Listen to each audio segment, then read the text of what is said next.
From Sterling, Virginia, Loudoun debates. Today's debate, the Algonkian district.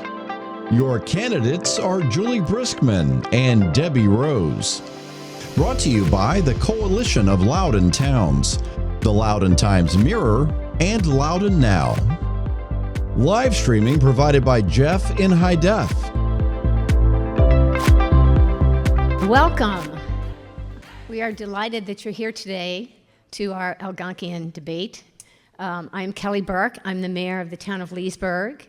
And COLT, which is the Coalition of Loudoun Towns, along with the Loudoun Times-Mirror and Loudoun Now, are holding these debates today. We're very grateful that you decided to come. It's really important to hear what our candidates have to say. And I want to recognize both of our candidates. Debbie Rose is here and Juli Briskman. And I want to thank you very much for putting your name forward, for working to achieve this goal that you have. Running for office is not the easiest thing to do, believe me, I can tell you. But it's very important, and we really need good people to put their names forward. So I want to thank both of you very much for being brave and coming forward and running for this office. We are going to have rules, a little bit of a rules change. We've been doing these now for a couple of different times, and we've tried to adjust them to make them better. And so what we're going to do is we're going to start with opening statements that will be 2.5 minutes, and then and that will be determined by the we got a coin toss. And that person will either go first or wait for the other person. That they have that decision. And then whoever goes first, whoever wins the coin toss will go first when they do the closing remarks. And then as our questioners are asking questions, I think I forgot to introduce Mayor Stan Milan, from Percival will also be one of the question askers. So they'll have, the first person will have 90 seconds to answer the question, and the second person will have 60 seconds to respond, and then it goes to we'll trade off. And then they have a closing of 2.5 minutes for their closing remarks.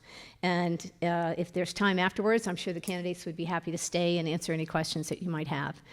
So I want to thank all of you for coming today, and let us begin. So the very first thing we need to do is we need to do the coin toss. Okay, I can see it. Since Juli, you're closest to me, why don't you call what you would like? Heads or tails? Now watch me drop this.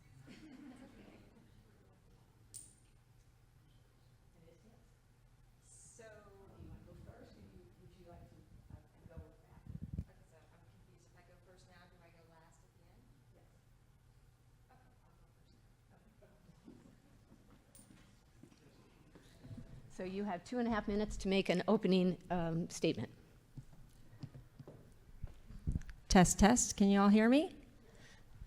Okay, great. Well, thank you everyone for coming out tonight. Thank you to the organizers for organizing this, and thank you to my challenger for coming to the debate this evening. My name is Juli Briskman. I'm the Algonkian District Supervisor on the Loudoun County Board of Supervisors.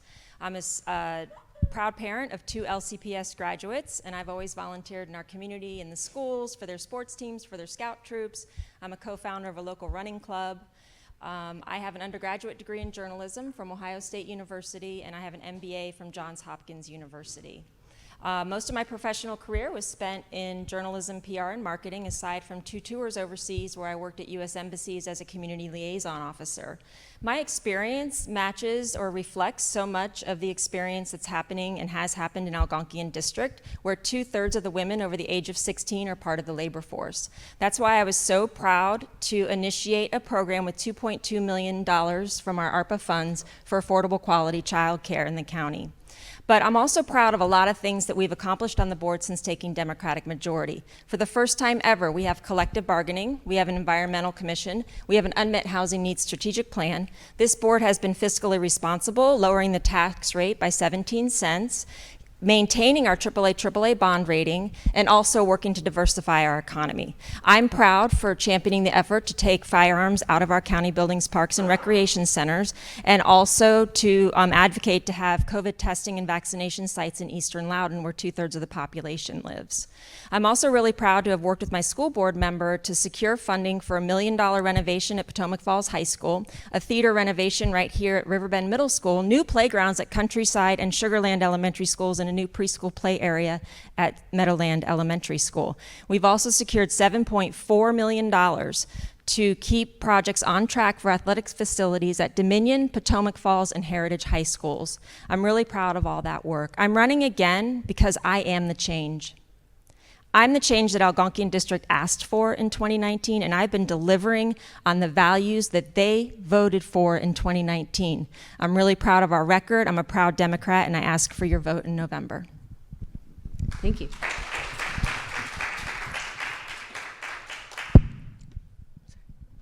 Okay, good evening. Thank you all for coming out. Thank you to our organizers, Loudoun Now, Loudoun Times, and the Coalition of Loudoun Towns.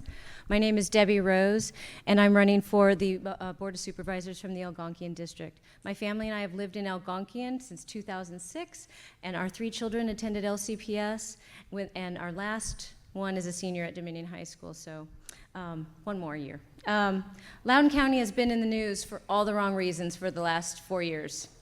I'm confident that nearly everyone in this room has a similar story to tell about when you were in another state or another country and someone said to you, "Oh, you're from Loudoun?" I hear from residents over and over again that they're tired of it and embarrassed. Unfortunately, my opponent has only fanned the flames of division and has given the Loudoun the infamous status worldwide. And she has taken positions that threaten to make our community less safe, like eliminating the SRO program in our schools. And that's why I'm running for this position. I'm running to get Loudoun out of the news for all the wrong reasons and get us back in the news for the right reasons, for the reasons that we love living here, the reasons we like to work here, and raise our families here. For those who don't know, I was on the Loudoun County School Board. I was elected in 2011 and re-elected in 2015.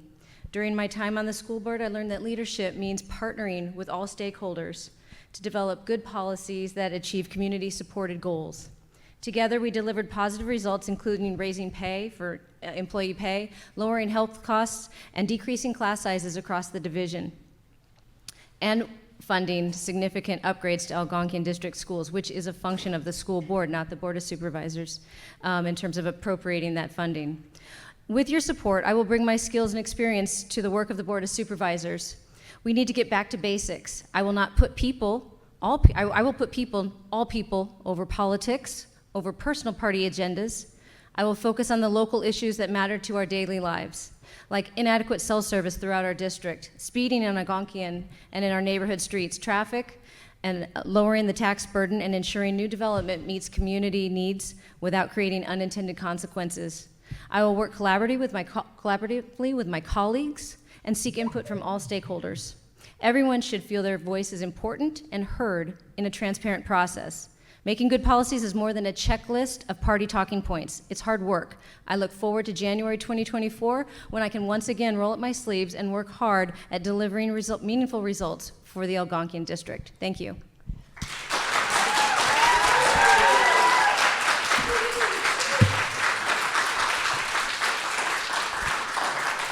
Ladies, I want to congratulate you. You both came in under time by 2 seconds. So we're off to a good start. All right, so we are going to start our questioning. Gentlemen, is Mayor, are you starting the questioning? Yes. Okay.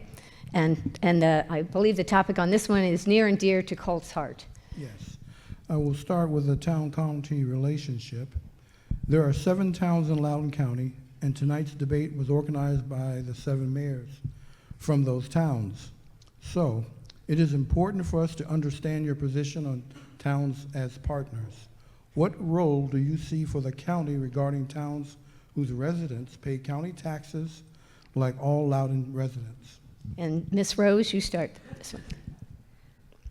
It's relationship building. This is about meeting with people and meeting with the mayors, meeting with the constituents of those towns, and getting to know the people that live there. Fortunately, through all of the activities that my kids have been involved in throughout all these years, I have been in all of these towns and traveled all over the county. And of course, being a part of the Loudoun County School Board, you get to know the needs of the communities and their school communities. So I look forward to partnering with the mayors and the leadership of the towns and villages throughout Loudoun, and working with them to better understand their needs and working with them to accomplish those goals together. It obviously it's a two-way street, and that is, I know that some of the initiatives have been combative, or there's been vigorous debate on some of those issues, but if you have a goal of trying to work together collaboratively and civilly, then you can hopefully get those done. Thank you. Thank you so much for the question. I think it's undeniable that we have beautiful towns in Loudoun County, and I'm definitely interested in preserving those towns for tourism and making sure that they stay beautiful for anyone that wants to go visit. I do believe that in our budget process that we often fund projects for the towns because they come to us with requests, and if I recall correctly, we funded every project last year, but we also get a lot of pushback from the towns when we try to put projects and facilities in the towns, and it's been very difficult. Purcellville just rejected Farm Fields Park and the Recreation Center, and I think it was because they didn't want the lighting or something like that, and eventually we had to withdraw our application. And the same thing is happening right now with Mickey Gordon Park. And what I will not do is spend public dollars to build facilities in areas of the county where they can't be fully utilized, because we have to be good stewards of tax dollars. And so if the facilities are going to be rejected or not utilized, then I won't be in favor of funding them. Thank you very much. Next question is from Mr. Stiers. This is on land planning and zoning. As was said in the past, the county board spends the vast majority of its time on zoning and land planning issues. For nearly 3 years, the county has been working on the new zoning ordinance rewrite, which came out of the new comprehensive plan. The next board, this board or the next board, will be the ones to adopt it. In your view, what 3 things does the zoning ordinance rewrite have right so far, and what 3 things does it have wrong? And why? What are your priorities? What priorities do you want to see in the new zoning ordinance for the next board? Thank you for that question. The zoning ordinance rewrite has definitely been a really heavy lift. We have work sessions all through September and October and November to try and get the zoning ordinance rewrite completed so we can approve it in our first December meeting, but it has indeed been a heavy lift. I have already, I think, shown my priorities in 3 things that I have fixed in the zoning ordinance rewrite. One of them is the PDRDP zoning, which allows by right data centers. That's research park development, and that's the entirety of the GW property north of Route 7 in my district. I was able to get my colleagues' support to make sure that any data centers that go in there have to go through a special exception legislative process so that we have managerial control over those projects. I also made sure that the town center zoning for building heights was corrected through a new purpose statement on that, so that it is, town centers are only allowed to have 60-foot buildings, but there's modifiability for that in the urban policy area, because of course we want higher, more dense buildings by the metro. But we definitely don't want those higher buildings in Cascades Marketplace or Countryside, so we changed the purpose statement on that. I also brought 2 motions from PEC about the suburban policy area to make sure that they're more walkable, bikeable, and have more green space. I was disappointed the Planning Commission punted the solar arrays to us. It will be part of our work plan. And I also think we have to fix the modifiability, which is going to be a heavy lift as well. Thank you. Ms. Rose. Yeah, while we can talk about the 3 things that are good or the 3 things that are bad in it, I think that the general sentiment from everyone that I've talked to involved in the process is that the product right now is not good, the process is bad, and the question really is, do we start over now, or do we wait, or do we adopt now and fix it little by little next term? So what I want to distinguish myself from my opponent here. What's important is that we need to understand why it's bad first, before we can even start picking out 3 things that are good and 3 things that are bad. We need to go back to why is this product not well liked by all stakeholders, and what's going wrong in the planning and zoning department. Well, I sat down with Mr. Hemstreet, and he acknowledged that our planning and zoning department is 2/3 delayed, slower than our neighboring counterparts. So that means applications are slower. Why are they slower? Why is this monumental document, why are people so upset about the little changes here and there? Why Ms. staff is- Rose, it's okay. I'm sorry, your time is up. I think you keep it. Oh, there we go. Okay. I'll address it.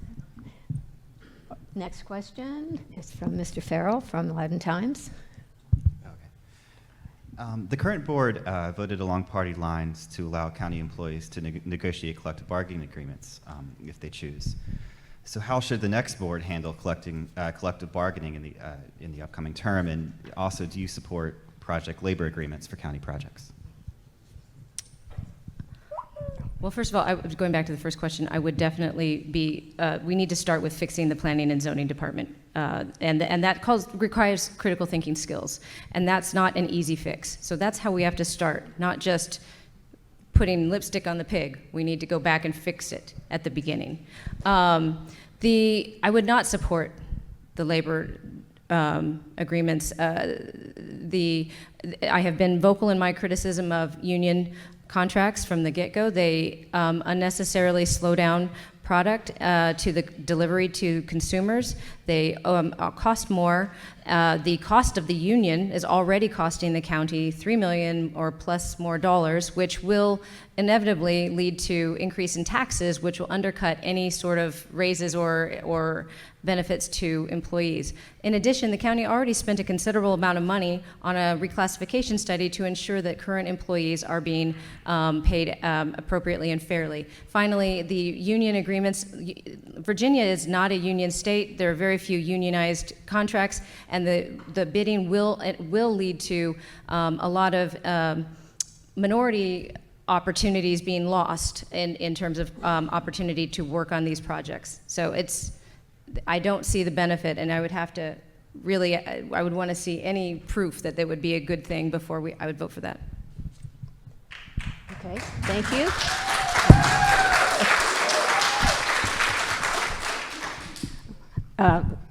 Go ahead, Ms. Briskman. Thank you. Well, my votes show that I fully support unions in the county. I'm very proud of our collective bargaining ordinance that we passed during our term. I think it's an excellent ordinance. I'm very proud that the firefighters are now at the table working on their collective bargaining agreement. I think that our workers, our county workers and teachers, should have a seat at the table when they're negotiating their wages, their benefits, and their working environment. And so I'm really proud that the firefighters are coming in right now. SEIU, the county employees, are about to vote whether they want to unionize. I think that's going to go really well. Listen, in our nation, CEOs make 400 times what workers make. In the 1960s and 70s, that was 30 times. We are really out of balance right now, and if there's anything that we can do in local government to fix that, then I'm going to do it. I support project labor agreements, and I support unions, and I'm proudly endorsed by the LEA, SEIU, IBEW, and Northern Virginia Labor. Oh, I think I keep it. You all are having fun, so I'm going to let it go on as long as you behave yourselves. Well, Phyllis would make them do jazz hands, but okay. Okay. All right. No, we're going to be polite, everyone. So let's make sure that we're going forward. Mr. Mayor? Data centers. Loudoun is the world's data center capital. Property taxes paid by data centers pay for a significant portion of county services, but some county residents have expressed concern for the facilities have a negative impact on the environment, especially because of their high demand for electricity, the corresponding transmission infrastructure, that they are not aesthetically pleasing, and that they are driving land values in eastern Loudoun too high. Loudoun County Economic Development has stated that a near doubling of data centers from 30 million square feet to 50 million square feet would be appropriate for Loudoun. Do you agree with this assessment? Why or why not? how would you address the community concerns? I'm going to back up for just a second, since I have the 90 seconds. There was a falsehood in my challenger's opening statement that I took SROs out of elementary schools. I'm sorry, out of schools, period. I actually fought against them being included in our budget in our first year in office. We didn't ever have SROs in elementary schools, and I don't think we should ever have SROs in elementary schools. SROs contribute to the school-to-prison pipeline, and I will do everything I can to protect our children from that. So, Okay. on data centers... Wait a minute, excuse me, Julie, just for 1 second, please. In the audience, please be respectful. Let the people speak. We're here to listen to them. You don't have to agree. But please, please keep your remarks to yourself at this point. Let's hear what they have to say so that we are respectful and kind to each other. Now, former teacher here, I'm going to get, I'm going to keep you to your what we have to do. Get a ruler. So, okay, go ahead. Finish. Am I reclaiming any time? Yes. Okay, thank you. So on data centers, that was a long question, so I'll try to cover everything. I think the economic development study you're talking about is the remapping project that I actually brought to the economic development department and asked them to do, because we did not pass a map that designates where we think data centers should go in our 2019 general plan. That map identified something called Dulles Cloud South, which would be a huge data center project down on the Prince William County line that I do not support. Data centers have been a boom for our economy. There's no two ways about it. We have about 130 data centers right now, bringing in about $560 million in revenue, which has been great. We've been able to lower our tax rate by 17 cents since we came into office. But we are becoming fully over-reliant on data centers. All that revenue puts us out of fiscal balance. We should have about 60% of our revenue coming from real estate taxes, and we're holding on to 50% by our fingernails. It would be fiscally irresponsible for us to continue down this path. So I think we need to get more managerial control over data centers. Yes, they're driving up land values, and as they drive up land values to $4 million Ms. Briskman, your an time is acre- up at this point. Thank you. Darn. Okay, thanks. All right. Data centers to you. Mr. Myers, are you next? No, wait, I can answer. Oh, I'm sorry. I get to She answer. had- yeah, no, we need to have you respond. I'm sorry. That's right, that's right. I want to answer this one. I agree. Data centers should be put in the right places, and the design features should blend with the community. That's great. But everybody have a phone? My opponent makes statements like, in her response to the Chamber's questionnaire, about how data centers, continued support of data centers is going to put a kibosh on future diversification of our economy. But that demonstrates that she doesn't understand what happens inside a data center and how it actually is imperative to diversification of our economy. Anybody check their student records today? Anybody get their lab results today? Anybody do any financial work on their phone today? Anybody send any money anywhere? Data centers are not just about holding our pictures and our entertainment apps. Those data centers are critical to everything we do every day. Every part of our day, our businesses and our lives revolve around it. And it is critical to attracting more businesses, because being close to data centers will result in more innovative businesses coming into our county. It is critical. Ms. Rose, Thank you. your time is up.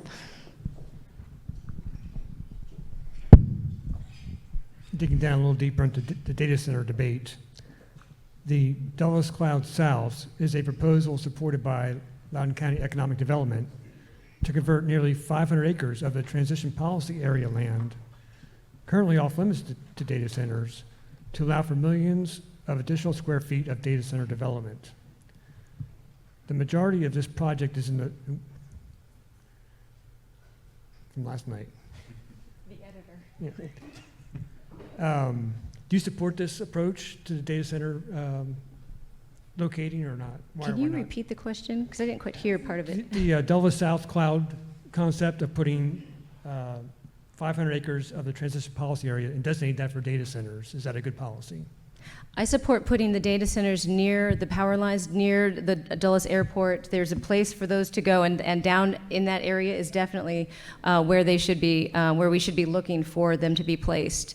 I think that not recognizing the benefit of them to not just the economy, but to what they do and how important they are is wrong, and it lacks foresight, and it lacks an understanding of the importance of the economy now and in the future. So yes, whatever we can do to place them appropriately and in the right place to continue the benefit to the community. Now, I think that the data center industry is, it's kind of reached its zenith in terms of there aren't going to be that many new data center projects. The land just isn't as readily available. So we do need to diversify, but we do need to make sure that we understand the importance of that industry to our economy. I'm glad that this question is about data centers as well, so I can finish what I was saying. I wonder if my challenger actually has driven down in the area of Dulles Cloud South, because it is one of the most beautiful areas of the county. And once I drove there and saw the houses that were surrounding the Dulles Cloud South area, I definitely became opposed to that project. And for all the reasons that I was saying earlier, the data center industry has driven up land values so that they can pay $4 million an acre. And when they can pay that much, they squeeze out residential projects, they squeeze out small manufacturing, they squeeze out flex industrial, which our economic development department talks about every finance meeting. We need flex industrial in this county. We cannot diversify our economy without it. So I don't support the Dulles Cloud South project in any way, shape, or form. And just because data centers are critical for all of our lives doesn't mean that every single data center has to be in Loudoun County. They don't. Thank you, Ms. Briskman.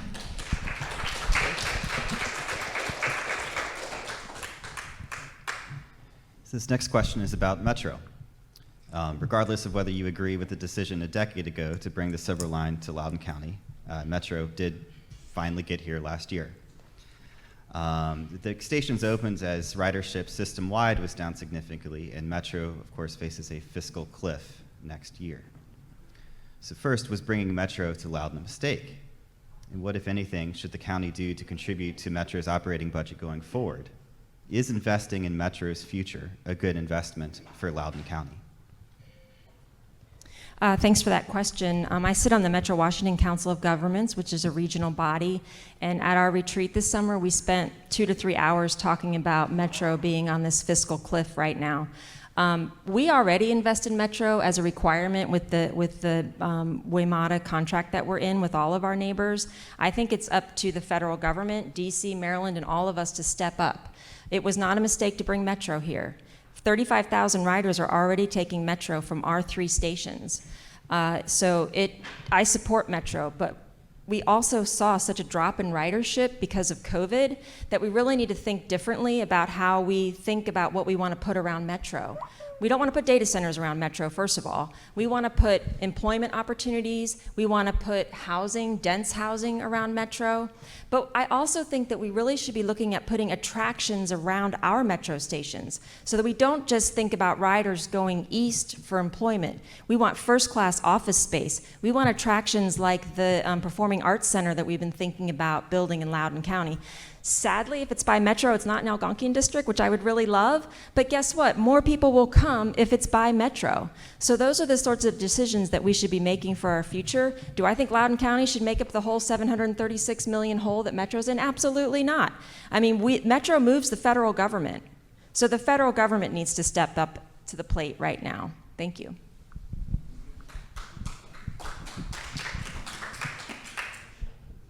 There's going to be a lot of agreement between my opponent and I on this issue. Metro is an asset at this point that we need to learn how to use appropriately, and we need to ensure that their state and federal partners are stepping up to pay their fair share. Ridership is going up.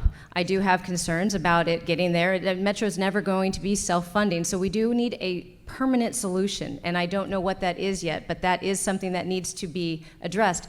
Too often we are solving problems after the fact, and we need to be proactive and solve this one now so that we are being responsible with our money going forward, especially knowing that we have some of our industries that may not be as lucrative as they once were. So we need to be proactive and set that problem aside and set it, whatever the answer is. That's about it. Yeah, so we're actually going to be in a lot of agreement on this one. All right, thank you.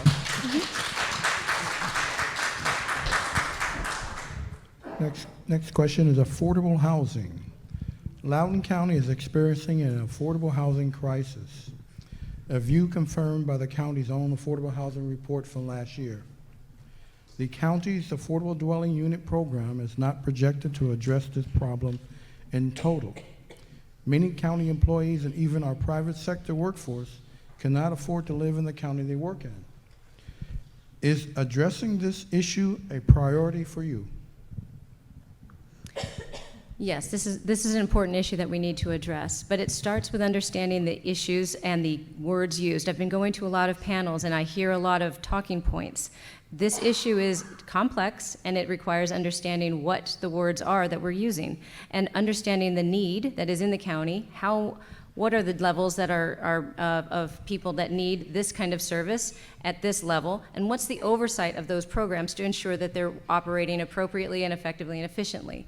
That said, we do need to have an abundance of options, housing options. It doesn't necessarily mean that home ownership is the end-all be-all for every resident. We can have a robust rental marketplace. We can start to look at development of not everything needs to be a giant house. We can look at different types of housing units and different types of financing options and different ways that we can assist people into getting into those homes. We also need to make sure that we are not overburdening our developers with extensive requirements on ADUs because they're going to make money. Guess what? They're going to charge the other people more. So that unnaturally increases the cost of housing in this county and again, shrinks the middle and makes it harder for people in the middle to afford to live here, the people that we are purporting to try and help. Thank you. This is a great question. As I mentioned earlier, for the first time ever, we have an unmet housing needs strategic plan in the county, and we have a steady stream of revenue that funds that plan. We also, for the first time ever, we have a housing director and a housing department that is staffed. We have specific goals in the unmet housing needs strategic plan that we will be following to make sure that we solve these issues. We can't build our way out of this, first of all. Do we need new units? Do we need smaller units? Do we need rentals? Yes, but we can't build our way out of this. We need to think creatively. We need to think about preserving affordable units that are about to come out of their affordable period, and that's what our Housing Trust Fund can be used for. We also need to think about adaptive reuse for office buildings that businesses don't want to locate in anymore. And so I also chaired the Committee on Committees, where we changed our Housing Advisory Board mission and statement so that our Housing Advisory Board now will keep us accountable to the Unmet Housing Needs Strategic Plan. So I think that we've gotten a lot of progress. Your time is up. Thanks.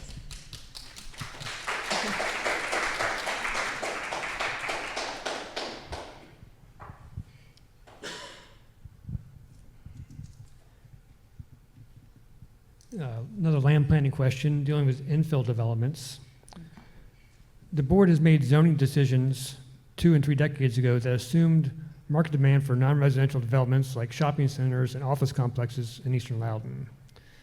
Much of that demand has not panned out, and the board has recently considered several applications seeking to rezone land either for data centers or for more intense housing developments. Many of the applications have centered on infill projects on 20 acres or less, like the Cascades Marketplace. How would you approach these applications? What concrete ideas or actions will you champion outside of what the county is currently doing to meet the need? Okay, so that's a lot. I do support infill to a certain extent, but there's not a lot of property in Algonkian district that I would consider infill. I look at Cascades Marketplace more as a revitalization project. And because we've been so over-retailed in the county for so long, it actually broke my heart when One Loudoun opened because I knew what was going to happen to Cascades Marketplace. But I've been meeting monthly with the new owners of Cascades Marketplace, and they're coming to the Planning Commission in October. Some of the things that we're looking at is definitely housing, but also housing with retail underneath, very walkable environment, connectivity to the other areas around, and then benefits for our communities such as a dog park, pickleball courts that the senior center has been wanting. So I think that we do need more housing in the county, but we need to also make sure, more new housing, but we need to also make sure that whenever we do these sorts of projects or look at these sorts of projects, that we make sure there's something for the community and that the community agrees. I've held 18 town halls since I came into office. So I always hold a town hall on the projects that are coming into my district, including Dogwood Farm Station and Cascades Marketplace, and I'm always open to new ideas, but I'm very excited about the Cascades Marketplace application, and I will continue to look for opportunities like infill, but unfortunately Algonkian District doesn't have a lot of space for that. As a matter of fact, I got one applicant to pull out from their application that would have been at the landfill and the Askegrins property because it wasn't appropriate, and they tried to call it infill. Thank you, Mr. Briskman. I think what's important to understand in that answer is that there was a lot of, I've had meetings with developers monthly, but not a lot of meetings with the constituents. And that's the problem. No. You're taking your candidate's time. Know that. Yeah, the important part is that the town halls that she had about those developments are after the fact, after those developments have already been through the application process to a certain degree, and that the community is angry. I went to that meeting, the town hall meeting on the Cascades Marketplace. It did not go well. People were upset. People asked questions. People wanted to know what were the unintended consequences. What's going to happen to the schools? What's going to happen to parking? What's going to happen to traffic? There were no answers. There was just discussion about whether or not a modification to allow for additional homes, additional units, was going to be permitted. So I would approach those applications by first bringing in the community. Ms. early and often. Rose, I'm afraid your time is up. Thank you.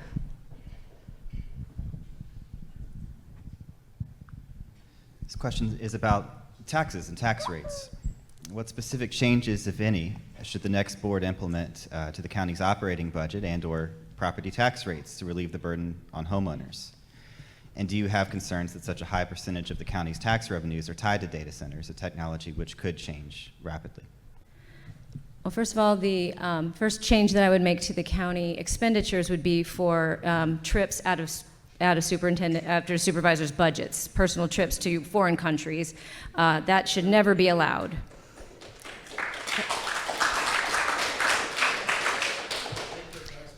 Again, you are losing time for your candidate to make her remarks when you clap. We need to make sure that we are looking at every budget, every department budget for cost efficiencies and program efficiencies and make cuts. Our county budget is growing out of control. We need to rein it in. We can't do everything, and we do not have promises of unlimited funding going forward. So we need to do that. That's number one. Two, a tax rate. Equalized tax rate is not necessarily a tax cut. It is often not. For those of us in my neighborhood, it often still means a tax increase. So we need to be mindful of that. Equalized tax rate is not equivalent to a tax cut. I want to make sure that I alleviate the tax burden on our residents to the greatest extent possible. I want everyone in the county to have as much of their own money as possible, and I want to have as much of my money as possible, and I want to make sure that we're doing it effectively and efficiently in a way that supports our county services.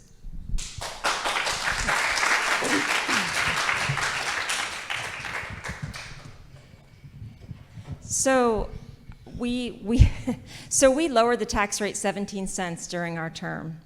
But part of the reason that we're in the situation that we're in is because previous boards were married to the equalized tax rate and didn't allow us to fund things. We've been playing a lot of catch up in Loudoun County. Unfortunately, even though we've dropped the tax rate 17 cents, some folks have experienced, like myself, a out-of-pocket increase. But I think most voters understand that in an excellent county like Loudoun County, you need to pay for the services that you get. And also, if your home values are skyrocketing like they did in COVID, then your tax burden's going to be a little bit more. And I hope everybody wants their home values to increase. We also relieved our taxpayers because we used an 80% valuation on used cars the last 2 or 3 years, and so that effectively lowered the out-of-pocket expense for the car tax. Lastly, the best thing we could do is get the state to pay their bills. The state left us with a $16 million hole in our school budget this year because Glenn Youngkin could not pass a budget. And that is taxpayer dollars that had to plug that hole that we can't use for one-time projects, Ms. for Briskman, infrastructure. your time And is by the up. way, it wasn't fixed Ms. with the budget. Briskman, your time is up.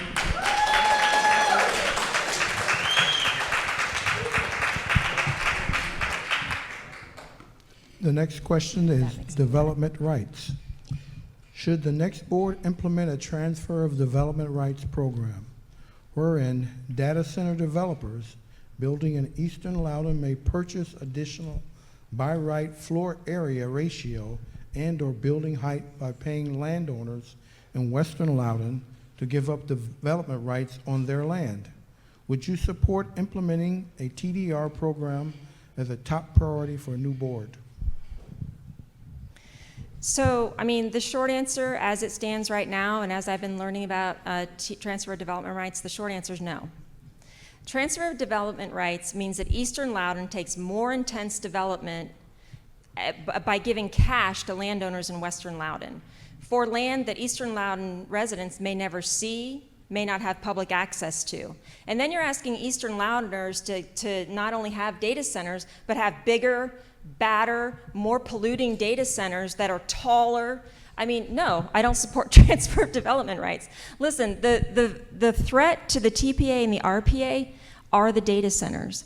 Every time that we convert land or pass a rezoning that turns residentially zoned property, small manufacturing zoned property, office space zoned property, research development zoned property, and we convert that to data centers, it puts more pressure on the TPA and the RPA. Can we do some things with zoning to protect Western Loudoun? Yes. But I will not be asking Eastern Loudoun to take more intense development and more housing than is called for in the general plan to preserve Western Loudoun. I don't support the TDRs. No, that is it will result in more development, unwanted development in Algonkian. Algonkian wants to preserve the character and nature of Algonkian just as much as Western Loudoun wants to preserve the character and nature of Western Loudoun. But the issue here, I find it surprising, my opponent's comments, because I don't know that there's a development project proposal really that she for dense housing that she hasn't been in support of in Algonkian. So Dogwood Farms application, huge condominium complex. Right now I think it's at least 1,000 units that are going into Cascades, at least 800 approved, and the other one is, I'm not sure, you could tell us how many are in the one that you've been working on. But it's thousands of units, so I'm not sure she's opposed to it, but at the same time, she's opposed to TDRs, but at the same time, she's very much opposed to packing in dense housing in Algonkian. All right, I'm going to take a little privilege here, and I'm going to give you each a minute to answer a question here, a follow-up question. Both of you stated or indicated that you were very interested in the West, preserving the West, but that you were opposed to that particular project. What would you do to help? Our rural areas are under a great deal of pressure to develop. What would you do to make sure that our Western, or would you even be interested in preserving our Western areas? Absolutely. There's very innovative ways that are already ongoing to preserve Western Loudoun through conservation easements and other programs that are meant to help preserve ag soils, prime soils there, and agricultural zoned properties out there. When we want that, we want to go visit that. When we live here, we want that. But as I knock on doors and go and talk to folks in Algonkian, they too want to preserve the nature and character here. A lot of original homeowners that are right here by this school that they don't want to see it become like a Reston Town Center or Tyson's Corner area. So how to find that right balance, I don't know. I mean, I know that we do have options to look at for growth down along the metro line and around the airport. Want to make sure that we're looking at those options and being flexible and trying to find the right balance. But we both want the same thing. Thank you. Thank you. I do need to make a little bit of a correction. My town halls came after the Planning Commission process, but before the Board of Supervisors public hearing and before any vote on any application.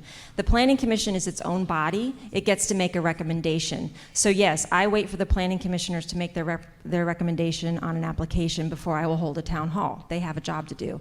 I think that we can do it through zoning, Mayor Burke. I have no interest in changing the RPA or the TPA lines.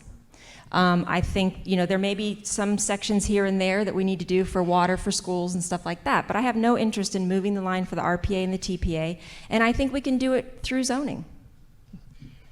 Thank you. I took a little privilege there, so. I think you are, because you finished, and then she gave us both a minute.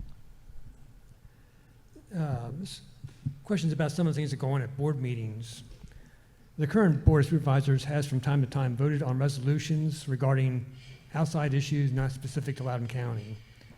Is this an appropriate action of the board, or should the board limit its official actions to only those affecting all residents of Loudoun County?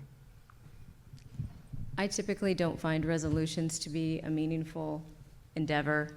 They carry no weight, and oftentimes it's along party lines in a manner that is, it isn't going to be changing the hearts and minds of an elected body who apparently might be the audience of that.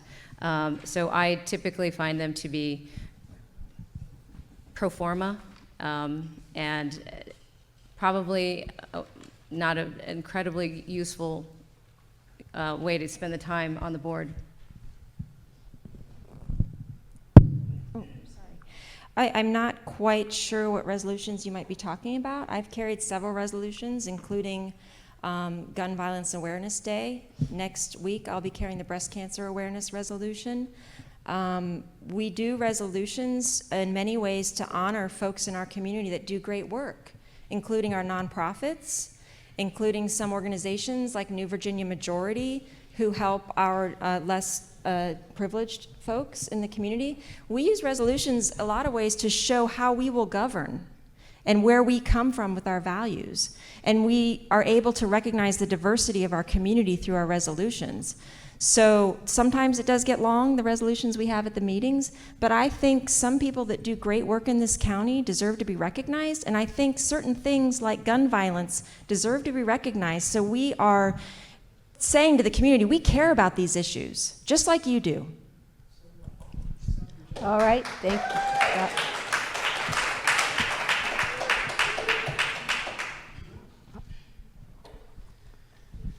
And this is, last question is about a question near and dear to all of our hearts, and that is traffic. Although there are still many people working either from home or hybrid schedules, the traffic in Loudoun County is still a major problem sometimes for residents, employees, and employers. What needs to be done to solve the traffic backups all around Loudoun County, and what would the solutions be? Thank you. Well, I think we've gotten a lot of great work done, especially on Route 7, now that we don't have any lights or intersections that people have to stop at. It used to take me about 30 minutes to get to Leesburg, and now I can get there in 20. So I'm much more likely actually to go to Leesburg because it only takes me 20 minutes to get there. Some of the things that we can do is work on multimodal forms of transportation. I've been able to get 3 bike lanes installed on 3 different roads in our district, and I will do it every time VDOT comes to repave and that road is identified in our transportation plan as a road that should have bike lanes. They do it for free when they repave. Costs us nothing to put in those bike lanes. We need to work a little bit more on our bus routes. It's kind of feels like a chicken and an egg thing when we're doing bus routes in Loudoun County. And I think that they want the demand before they put the bus there, and I'm more like, if we build it, they will come. So I think that we really need to make sure that we're working on our bus routes and encourage people to take buses. I brought an initiative through the Joint School Board Committee to offer free bus passes to high school students and maybe middle school students. We're working on that cooperation right now to encourage students to ride buses if they have jobs. So all those things we can keep working on to get people out of their cars. I also think that our parking minimums might need to change in some of our development, because if you have an entire surface of blacktop that doesn't park cars, then and everyone's parking cars all along the streets and all that, then you're encouraging the auto-centric society, and I think that we should be discouraging the auto-centric society. Your time is up. All right. Yes, so traffic is a concern. We need to continue to work with the Greenway to make sure that there isn't that customers are not overpriced, overcharged. We need to be looking at multiple modes of transportation. We need to look at connecting our roads that are unconnected in the county so that customers and residents can get throughout our county and to other counties quickly and rapidly. I do think Ms. Briskman may be tooting her horn a little bit much with the bike lane in Algonkian, and I think you're talking about one on Whitewater.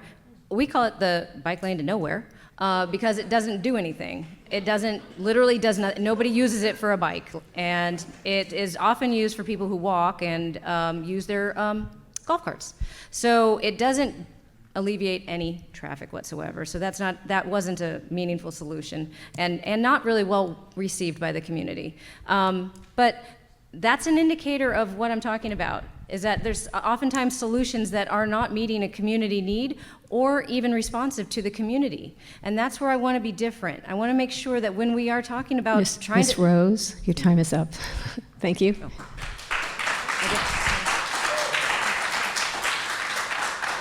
I would like to caveat onto that question very quickly. Just this doesn't particularly involve your district, but what is your ideas and thoughts in regards to White's Ferry and ever getting that back on working? And I'll give you another minute for each of that. I would love it if that was back. That was really fun and such a cool thing. That is a huge legal battle. I mean, I'm a lawyer by trade, and that one was just immersed in like just the deepest of legal issues. So I'm not going to be able to parse the answer to that. There's a lot of private property ownership rights, and as much as I was rooting for it to find an answer that made sense for everyone, as I understand it, there's a lot of personalities involved, and there's a lot of legalities involved, and of which the county has no ability to any levers to pull. If they did, I would be, supportive of trying to facilitate common ground to make that happen again. Thank you. I will agree mostly with my challenger's comments on that. They're private ownership. There's been negotiations. The county has tried to assist with the negotiations. But one thing I will not do is use eminent domain or something like that to get White's Ferry operating.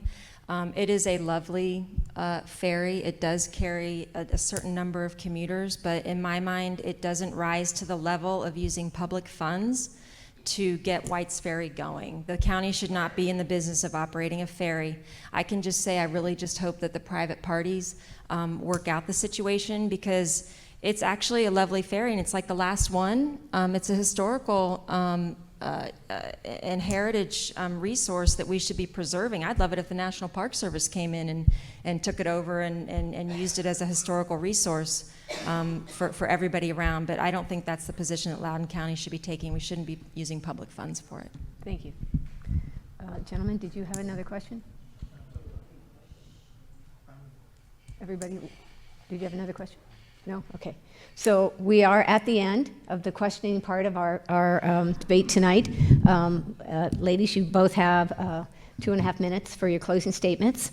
And Ms. Briskman, you started. So Ms. Rose, it is your start to close. Well, thank you again for hosting this, and thank you all for coming out. I appreciate it very much. Tonight, we did discuss a range of issues facing Loudoun County and the Algonkian community, and my opponent and I disagreed and agreed on some things, and that's okay.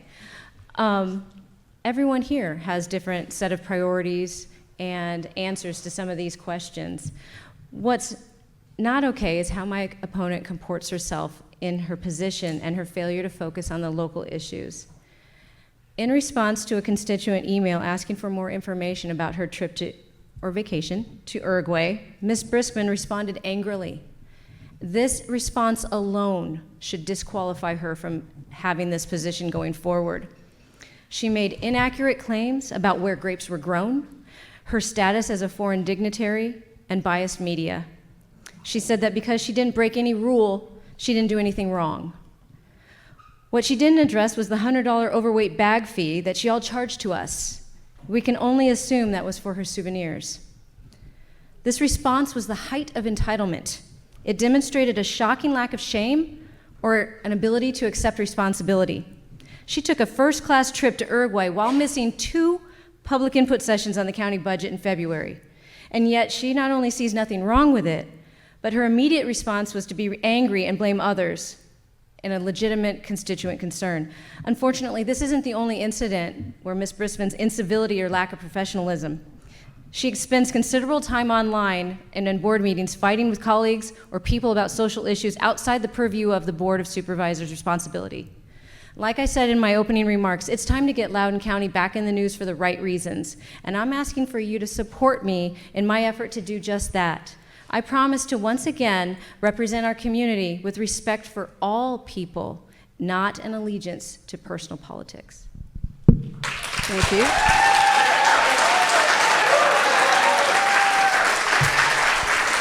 All right. Ms. Briskman, you get the next answer. Ms. Briskman. Thank you again, everybody, for coming out tonight. Thank you to our organizers. I really appreciate it. Thank you to my challenger for coming out tonight as well. As I said in my opening, I am the change. Algonkian district voters don't want to go back to 2011 and 2015 when my challenger sat on the school board. Algonkian district voters don't want to go back to a time when they had a representative that voted against gun sense.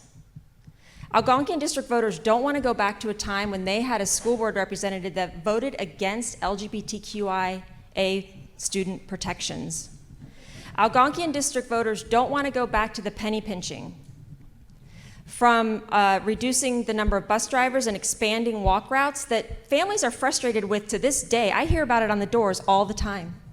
Algonkian district voters don't want to go back to have a representative that would charge families for full-day kindergarten and then tried to slow roll the full implementation of full-day kindergarten and then voted against the budget that funded it in the year of our Lord 2018. Algonkian district voters certainly don't want to go back to a time when they had a representative that championed taking foreign language out of elementary school. My daughter had foreign language at Horizon Elementary School and my son didn't. My opponent championed that effort. Algonkian district voters want to know that their representative will be at meetings. My opponent missed 3 meetings in 2017, was late to 10 meetings, and missed 30 votes. I've never missed a vote unless I've been sick. Algonkian district voters, she also missed 7 meetings in 2018. 2019 wasn't that much better. Voters also want to know what party candidates are from. My opponent runs away from the MAGA Republican Party. Should we ask why? She doesn't have it on her lit, her mailers, or her website. So I know that Algonkian district voters do not support and are not interested in the culture wars that my opponent supports. From Fight for Schools to Moms of Liberty, she's been supporting them. And Algonkian district voters certainly don't want to go back to the culture wars or stay in the culture wars that pit parents against teachers and then hurt students in the end. Algonkian district voters are not interested in someone that would deny election results. And I'm not just talking about the MAGA Republicans that deny the presidential results. I'm talking about trying to unseat... Ms. Briskman, I'm afraid your time is up. I'm talking about trying to unseat Briskman. your duly elected school board members. All right. I was going to thank the audience for being so polite, but I will thank you all very much for coming out. I want to thank the candidates again for coming out and putting their names forward. And I want to thank our panelists tonight who took the time to ask the questions. And our sound man over here, Jeff, thank you all very much for coming.